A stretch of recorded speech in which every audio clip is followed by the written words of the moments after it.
கற்றது உலகளவாகவும் கல்லாதது கைமண்ணளவாகவும் இருக்கட்டும். Hello everyone, எல்லாரும் எப்படி இருக்கீங்க? நல்லா இருக்கீங்களா? இன்னைக்கு நான் பேச டாபிக் என்ன அப்படின்னு பார்த்தீங்கன்னா, ஒரு 18 வயசு பெண்ணுக்கு நடந்த அநீதியால கேரளாவே மொத்த இந்தியாவே ஷாக் ஆயிருக்கு அப்படின்னு சொன்னா உங்களால் நம்ப முடியுமா? கிட்டத்தட்ட ஓகே ஒரு ஸ்கூல்ல ஓகேங்களா, சைல்டு வெல்ஃபேர்ல இருக்கிற ஒரு ப்ரைவேட் ஒரு டிபார்ட்மெண்ட் மாதிரி வச்சுக்கோங்க. So private R government department ஓகேங்களா, அது எனக்கு மட்டும் கரெக்டாக தெரியல. ஸோ அவங்க என்ன பண்ணுறாங்க அப்படின்னு பார்த்தீங்கன்னா, அந்த ஸ்கூலுக்கு போகிறாங்க. அந்த ஸ்கூலில் போயிட்டு அங்கே இருக்கிற ஸ்டூடெண்ட்ஸ் கிட்டலாம் வந்து குட் டச்னா என்ன, பேட் டச்னா என்ன, அதுக்கப்புறம் வந்து எந்த மாதிரி ஃபேஸ் பண்ணணும், பிரச்சனைகளை எந்த மாதிரி ஃபேஸ் பண்ணணும் அப்படிங்கிற சைக்காலஜிஸ்ட் அவங்க எல்லாருமே வந்து ஒரு ஒரு ஒரு கான்ஃபரன்ஸ் மாதிரி அரேஞ்ச் பண்ணுறாங்க. அங்கே இருக்கிற ஒரு 18 வயசு ரீசெண்டாக 17 வயசு கம்ப்ளீட் ஆன ஒரு பெண்ணை பற்றி ஒருத்தர் சொல்கிறாங்க. இந்த மாதிரி இவங்க வந்து இப்போ தான் ரீசெண்டாக 18 இயர்ஸ் கம்ப்ளீட் ஆனாங்க. இவங்களுக்கு வந்து எந்த இடத்துக்கு கூப்பிட்டு போனால் இவங்களை வந்து க்யூர் பண்ண முடியல, இவங்களுக்கு வந்து ஏதோ ஒன்று உள்ள டிஸ்டர்ப் பண்ணிகிட்டே இருக்குது, ஒழுங்காக சாப்பிட மாட்டேங்கிறாங்க, படிக்க மாட்டேங்கிறாங்க, வந்து ஒரு ஸ்போர்ட்ஸ் பர்சன் அவங்க. ஸோ அதுலேயும் அவங்கள வந்து கான்சன்ட்ரேட் பண்ண முடியல, என்னென்னு எங்களால் கண்டுபிடிக்க முடியல, நீங்கள் கொஞ்சம் என்னென்னு பேசுங்க அப்படின்றாங்க. ஃபர்ஸ்ட் டே கூப்பிட்டு அந்த பெண்ணுக்கிட்ட அந்த சைக்காலஜிஸ்ட்டும் அவங்க மட்டுமே வந்து பேசுகிறாங்க. அப்போ அந்த பெண் வந்து எதுவுமே சொல்லலை. ரெண்டாவது நாள் கூப்பிடுறாங்க. ரெண்டாவது நாள் ஸ்லோவாக ஒரு விஷயத்தை ஓப்பன் அப் பண்ணுறாங்க.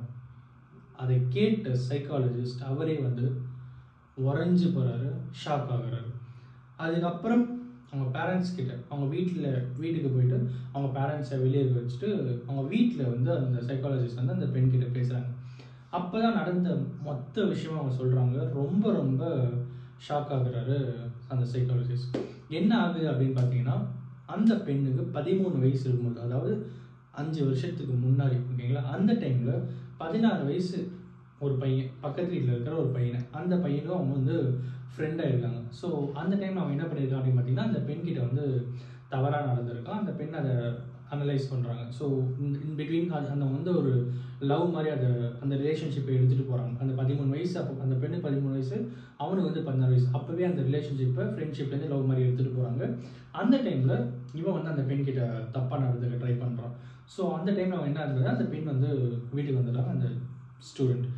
ஸோ வந்துடுறாங்க. அதுக்கப்புறம் இவன் என்ன பண்ணுறான்னா, அதை வீடியோவாக எடுத்து வச்சுட்டு மிரட்ட ஆரம்பிச்சது. அவங்களுக்கு வேறு வழி இல்லாமல் என்ன பண்ணுறாங்கன்னா, கன்வின்ஸ் ஆகுறாங்க. ஸோ அவங்கக்கிட்ட போகிறாங்க. அடுத்து என்ன ஆகுது அப்படின்னு பார்த்தீங்கன்னா, அந்த நாய் அவன் மட்டும் அதை பண்ணாமல் அவனுடைய ஃப்ரெண்ட்ஸ் சர்க்கிளை அந்த வீடியோஸை ஷேர் பண்ணி அவனுடைய ஃப்ரெண்ட்ஸ் எல்லாருமே த்ரெட்டன் பண்ணி, ஸோ அவங்க வந்து தப்பாக நடந்துக்கிறாங்க. ஸோ அதோடு அந்த சர்க்கிள் போகாமல் என்ன ஆகுது அப்படின்னு பார்த்தீங்கன்னா, ஸ்கூலுக்கு போகுது. ஸ்கூலில் அவனுடைய டீச்சர்ஸ், ஐ திங்க் ஸ்போர்ட்ஸ் டீச்சர்னு நினைக்கிறேன். ஸோ அவருக்கு அந்த வீடியோஸ்லாம் ஷேர் ஆகுது. ஸோ ஒரு டீச்சர் அவர் வந்து என்னடா இது அப்படின்னு சொல்லி தண்டிச்சு அந்த பிரச்சனையை அங்கேயே அவர் முடிக்காமல் அவர் என்ன பண்ணுறாரு அப்படின்னு பார்த்தீங்கன்னா, அவருமே தப்பாக நடந்துக்கிறாரு. இந்த மாதிரி அந்த 5 வருஷத்தில் கிட்டத்தட்ட ஒரு 64 டைம் அந்த பெண்ணை வந்து பாலியல் வன்புணர்வு பல பேரால் செய்யப்பட்டிருக்கு அப்படிங்கிறது அந்த பெண் அந்த சைக்காலஜிஸ்ட் கிட்ட சொல்கிறாங்க. அதுக்கப்புறமா அந்த பெண்ணுடைய ரிலேட்டிவ் சிலர் வந்து பண்ணாங்க அப்படிங்கிற மாதிரியும் சில ஸ்டேட்மெண்ட்ஸ் நம்மளால் வந்து பார்க்க முடியுது.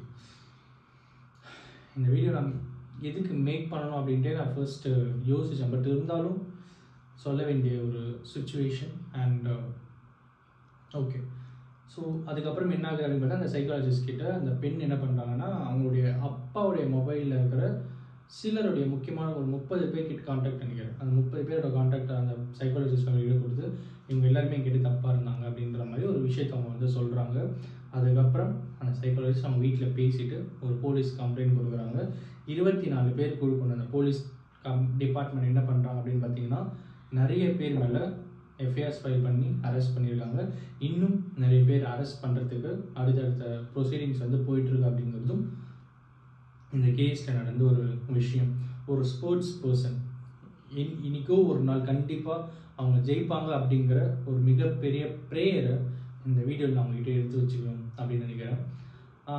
இந்த மாதிரி நிறைய ஸ்போர்ட்ஸ் பர்சன்ஸ் வந்து நிறைய ஹார்ட் டைம் டிஃபிகல்ட்டிஸை ஃபேஸ் பண்ணிட்டு வந்துருக்காங்க. பட் இருந்தாலும் இந்த பெண்ணுக்கு நடந்த அநீதிக்கு அப்புறமும் அவங்க திரும்பவும் எழுந்து நின்று இந்த ஸ்போர்ட்ஸில் வந்து அவங்க மிகப்பெரிய அச்சீவ்மெண்ட்டை அவங்க எடுத்துகிட்டு வரணும் அப்படிங்கிறது இந்த வீடியோ மூலிமா நான் உங்ககிட்ட வந்து சொல்லணும்னு நினைக்கிறேன். இந்த ஒரு விஷயத்த மட்டும் இங்கே நான் பேசுறதுக்கு வரல. முக்கியமாக நான் பேசுறது அந்த விஷயமே இனிமேல் தான் நான் பேச போகிறேன். ஐ திங்க் ஒரு ஸ்டூடெண்ட் ஓகேங்களா. ஸோ அவர் என்ன பண்ணுறாரு அப்படின்னு பார்த்தீங்கன்னா, ஸ்கூல் போயிட்டுருக்கிற ஒரு சின்ன பையன். ஸோ அவங்க அப்பா வந்து காசு கொடுக்க அது வந்து அமெரிக்கா ஒரு ஃபேமிலி. ஸோ இவன் வந்து சேர்த்து வந்துகிட்டே இருக்கான். ஒரு நாள் அவங்க அப்பா கிட்ட, அப்பா இந்த உண்டியை உடைங்கப்பா, எவ்வளோ இருக்குன்னு பார்க்கலாம் அப்படின்றான். அந்த அப்பா வந்து உண்டியை உடைச்சிடுறாரு. டெய்லி $100 வருமானத்துக்கு வேலைக்கு போயிட்டு இருக்கிறது தான் அவருடைய அப்பா ஓகேங்களா. ஸோ என்ன பண்ணாலும் உண்டியை உடைச்சிடறான். உண்டியை உடைச்சி என்னங்க பாருன்னு சொல்லும்போது அந்த $98 இருக்குது. அவங்க அப்பா கிட்ட அந்த பையன் கெஞ்சான், அப்போ எனக்கு $2 கொடுங்க, எனக்கு தேவைப்படுது அப்படின்ற. அவங்க அப்பா வந்து எதுக்குடா அப்படின்னு, கொடுங்கப்பா அப்படின்ட்டு $2 வாங்கிட்டு இப்போ ரவுண்டாக $100 இருக்குது. அந்த $100 அந்த அப்பா கிட்ட பையன் கொடுத்துட்டு, அப்பா நீங்கள் இந்த $100 தானே இன்றைக்கி ஃபுல்லாக நீங்கள் ஓடுறீங்க, அந்த $100 நான் உங்களுக்கு கொடுக்குறேன், இந்த ஒன் டே நீங்கள் எனக்காக ஸ்பெண்ட் பண்ணுங்கள் அப்படின்ட்டு அந்த பையன் அந்த அப்பா கிட்ட சொல்கிற மாதிரி ஒரு விஷயம் ரீசெண்டாக என்னால் வந்து கேட்க முடிஞ்சது. ரொம்பவே வந்து ஹார்ட் மெல்ட்டிங் இருந்தது. ஸோ இன்றைக்கி இருக்கிற சொசைட்டியில் நம்ம வந்து பேரண்ட்ஸ், ஸ்டூடெண்ட்ஸ், டீச்சர்ஸ் ஒருத்தருக்கு ஒருத்தர் இன்டர் கனெக்டாக இருக்கும்போது எந்த அளவுக்கு கம்யூனிகேஷன் இருக்குது அப்படிங்கிறது வந்து ரொம்ப ரொம்ப ஹார்டாக இருக்குது. ஒரு ஸ்டூடெண்ட் எந்த மாதிரி வளர்ந்து வராங்க அப்படிங்கிறது பேரண்ட்ஸ் வந்து கவனிக்க தவறுறாங்க அப்படின்னும் போது அது ரொம்ப ரொம்ப கஷ்டமான ஒரு விஷயமாக தான் மாறும். அந்த ஸ்டூடெண்ட் தப்பான வழியில் போனால் உடனே தண்டிக்காமல் அதுலேருந்து எப்படி அந்த ஸ்டூடெண்ட்டையே ஃபேஸ் பண்ண வச்சு அதுலேருந்து அவங்களை எப்படி வெளியே எடுத்துகிட்டு வரதுன்ற அந்த பர்டிகுலர் விஷயத்தை நம்ம ஒவ்வொரு பசங்களுக்கும் சொல்லித்தரணும் அப்படிங்கிறது ரொம்ப ரொம்ப முக்கியமான ஒரு விஷயம். நம்ம வீட்டில் இருக்கிற ஒரு பசங்களுக்கோ பெண்களுக்கோ ஒரு ப்ராப்ளம் வருது அப்படின்னா அவங்களுக்கு சப்போர்ட்டாக நின்று அவங்க அதை ஃபேஸ் பண்ண நம்ம வந்து அலோவ் பண்ணணும். ஸோ தப்பு பண்ணுறாங்க அப்படின்னும் போது இட்ஸ் நாட் லைக் அவங்க தப்பு பண்ணிட்டாங்க அப்படிங்கிறதுனால நம்ம வந்து அவங்கள தண்டிச்சிடுறோம், அதோட அந்த பிரச்சனை அங்கே முடியறது இல்லை. ஸோ அதுக்கப்புறம் என்ன ஆகுது அப்படின்னா அவங்க அதை மைண்டுக்குள்ளே ஏற்றிக்கிட்டு இனிமேல் ஏதாவது தப்பு நம்ம வீட்டில் போய் சொன்னால் நமக்கு தான் பிரச்சனை அப்படின்ற அந்த ஒரு மென்டாலிட்டியில் அவங்க வரும்போது தான் இந்த மாதிரியான தவறுகள் நிறையவே நடக்குது. ஸோ ஒரு பேரண்ட்ஸாக ஒரு ஸ்டூடெண்ட் ஒரு நம்மளுடைய பசங்க தப்பு பண்ணுறாங்க அப்படிங்கிற பட்சத்தில் அந்த பிரச்சனையிலேருந்து முதல்ல அவங்கள ரெஸ்கியூ பண்ணி காப்பாற்றுறது இங்கே இருக்கிற பேரண்ட்ஸோடைய கடமை, டீச்சர்ஸோட கடமை அப்படிங்கிறதான் இந்த வீடியோ மூலிமா நம்ம கிட்ட சொல்லணும் அப்படின்னு நினச்சேன். மனசு விட்டு நம்மளுடைய பசங்கக்கிட்ட பேசினா மட்டும்தான் இந்த மாதிரி ப்ராப்ளம்ஸ்லாம், இந்த மாதிரி ப்ராப்ளம் எங்கேயோ ஒரு இடத்துல நடக்குது அப்படின்ட்டுலாம் கிடையாது. இந்த மாதிரி ப்ராப்ளம் நிறைய இடத்துல நடந்துட்டு தான் இருக்குது. அது எல்லாத்தையுமே நிறைய ஸ்டூடெண்ட்ஸ், நிறைய சில்ட்ரன்ஸ் வந்து ஃபேஸ் பண்ணிகிட்டு இருக்காங்க அப்படின்னும் போது அவங்ககிட்ட மனசு விட்டு பேசினா மட்டும்தான் இதுக்கான ஒரு சொல்யூஷன் கிடைக்கும் அப்படிங்கிறது தான் இந்த வீடியோவில் உங்ககிட்ட சொல்லணும் அப்படின்னு நினச்சேன். ஒரு heart time for that girl. அந்த பர்டிகுலர் கேர்ள் அவங்களுடைய ஸ்போர்ட்ஸில் ஒரு மிகப்பெரிய அச்சீவ்மெண்ட்டை எடுத்துகிட்டு வருவாங்க அப்படிங்கிற மிகப்பெரிய நம்பிக்கையோடு